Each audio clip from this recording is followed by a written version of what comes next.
Commemorating the 400th anniversary of Columbus's arrival in the New World, General D. Chesnola, president of the Metropolitan Museum of Art, told the gathered audience at the October 12, 1892 dedication of the Christopher Columbus statue at Columbus Circle in New York City that the explorer's true monument is this great land, its prosperity, its lessons of advance for all humanity. By 1892, the eminent American sculptor Augustus Saint-Gaudens had completed one of the 3 outdoor monuments he was to create for New York City. His subjects, Peter Cooper, Admiral David Glasgow Farragut, and General William Tecumseh Sherman, were extraordinary men who had made major contributions to our country, guaranteeing that the United States would remain strong, united, and an example to all nations. Peter Cooper, inventor, entrepreneur, and philanthropist, despite less than 1 year of formal schooling, became one of the most successful businessmen of his day. In 1859, he founded Cooper Union for the advancement of science and art.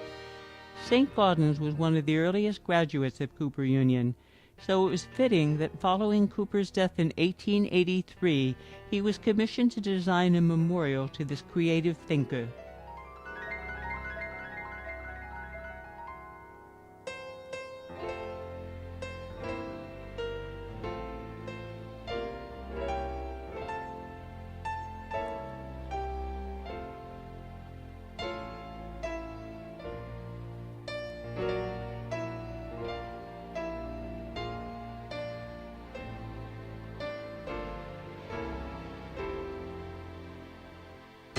David Farragut was only 9 years old when he joined the Navy as a midshipman on December 17, 1810, and 63 when he uttered the famous words, "Damn the torpedoes, full speed ahead," at the Battle of Mobile Bay, Alabama.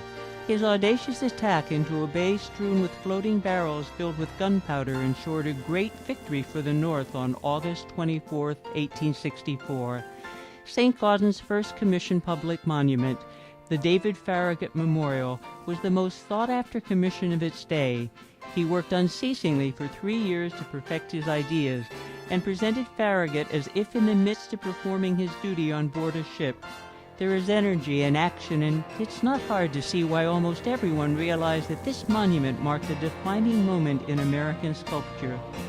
In an instant, the natural presentation of Farragut the man, both inwardly and outwardly, replaced the then prevailing neoclassical renderings of stage figures as Greeks and Romans void of all emotion.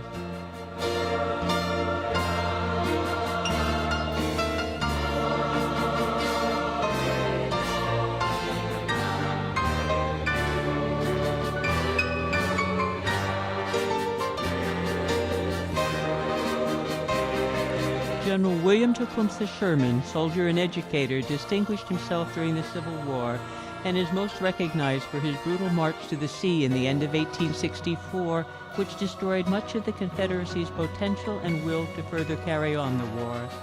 What Saint-Gaudens achieved in the Sherman and Victory Memorial is once again a combination of the real and the ideal. When Henry James reviewed the Memorial Day 1903 unveiling of the monument, Saint-Gaudens, who despised war, replied, "I take my hat off also to what you say of the figure of victory, liberty, peace, and what not besides I meant therein. It is because I feel so strongly the damnation of the whole business of war that I made it, the very reason for which you wanted otherwise. And there we are. Your reasons, I am sure, are better than mine. But to paraphrase what Stevenson wrote in a book he gave me, each of us must have our way, you with ink, and I with clay."